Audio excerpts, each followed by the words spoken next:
A China está vigiando seus habitantes casa por casa, um verdadeiro Big Brother. Revivendo uma campanha de vigilância da era Mao Tse-tung, as autoridades chinesas estão rastreando residentes, crianças em idade escolar e empresas para evitar qualquer possível agitação. E é sobre isso que a gente vai falar nesse vídeo. A jornalista Vivian Wang, do New York Times, visitou recentemente uma delegacia de polícia em Pequim, capital da China, e descreveu o que encontrou por lá. A parede da delegacia estava coberta de folhas de papel, uma para cada prédio no complexo de apartamentos em expansão de Pequim. Cada folha trazia informações de cada apartamento, com nomes, números de telefone e outras informações sobre os moradores. O detalhe mais importante, no entanto, era como cada unidade estava codificada por cores. Verde significava confiável, amarelo precisava de atenção, laranja exigia um controle rigoroso. Um policial inspecionou a parede, então ele se inclinou para marcar um apartamento no terceiro andar de amarelo. Os moradores dessa unidade mudavam frequentemente e, portanto, eram de alto risco, dizia a sua nota. Ele faria um acompanhamento sobre isso mais tarde. Segundo o delegado, aquele é um sistema para lidar com perigos ocultos naquela jurisdição. Esse é o tipo de governança local que o líder da China, Xi Jinping, deseja. Mais visível, mais invasiva e sempre atenta a ameaças. Os policiais patrulham prédios de apartamentos ouvindo vizinhos em conflito. Aposentados que jogam xadrez ao ar livre são recrutados por funcionários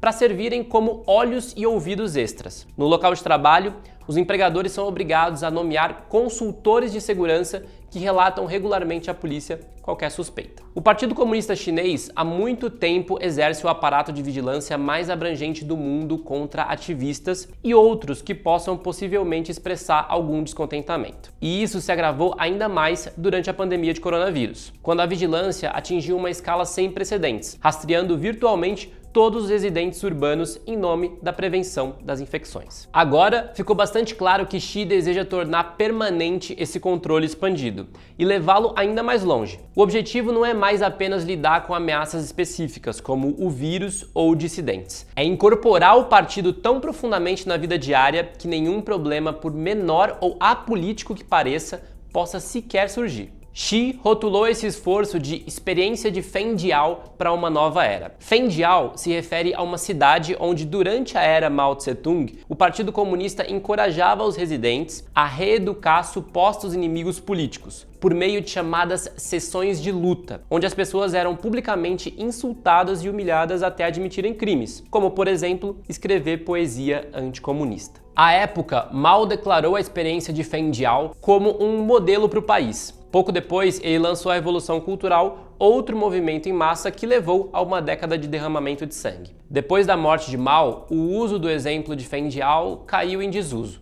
à medida que seus sucessores tentavam se distanciar do que tinha sido o seu governo. Só que o Xi Jinping decidiu tirar essa ideia do baú. Na atual experiência, uma região no subúrbio de Pequim, chamada Zhangjiawan, foi recentemente reconhecida em um vídeo de propaganda na mídia estatal como um exemplo dessa nova abordagem. Xi Jinping tem invocado Fengdiao regularmente nos seus discursos importantes. Ele não pediu a retomada das sessões de luta, nas quais os supostos infratores eram às vezes espancados ou torturados. Mas a ideia é a mesma: aproveitar pessoas comuns ao lado da polícia para suprimir quaisquer desafios ao partido e manter a sua legitimidade. O Partido Comunista retrata isso como um serviço público. Ao ter o que chama de zero distância das pessoas, ele pode reunir mais rapidamente sugestões sobre, por exemplo, a coleta de lixo ou poupar os residentes do trabalho de ir a um tribunal por disputas comerciais. Em vez disso, os conflitos são resolvidos sempre por mediadores do próprio partido. Toda essa campanha fortalece as capacidades repressivas de Pequim em um momento de desafios crescentes para o país. Com a desaceleração da economia chinesa, aumentaram os protestos sobre salários não pagos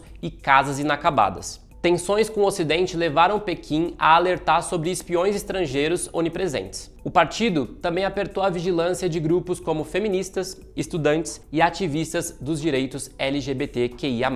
Em nome da política de Fengdiao, a polícia visitou tibetanos, uigures e outros grupos minoritários em suas casas. Empresas foram obrigadas a registrar seus funcionários em bancos de dados policiais. Funcionários do governo deram palestras contra seitas em igrejas. Policiais e juízes foram instalados em escolas primárias como vice-diretores de lei, mantendo arquivos sobre os níveis de risco percebidos em cada aluno. Esse sofisticado trabalho de vigilância contou com a ajuda da tecnologia. Durante a pandemia, os residentes tiveram que baixar aplicativos de saúde móvel, por exemplo. Mas ele também contou com o trabalho à moda antiga. Usando um método chamado gerenciamento de grade, as autoridades dividiram as cidades em blocos de algumas centenas de domicílios, atribuindo trabalhadores a cada um deles. Esses trabalhadores iam de porta em porta para impor requisitos de teste e quarentenas, às vezes selando as pessoas em suas casas. A mídia estatal elogiou o sucesso inicial da China em conter a Covid-19 como prova da utilidade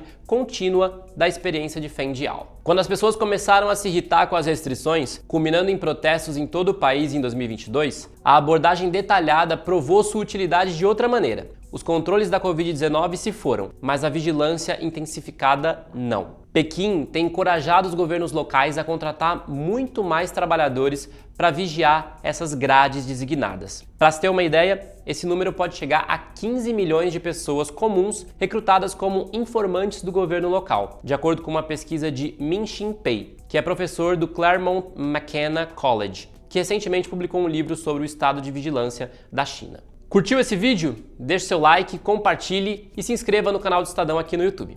Aqui na descrição eu vou deixar mais links sobre o assunto e a gente se vê numa próxima. Até mais!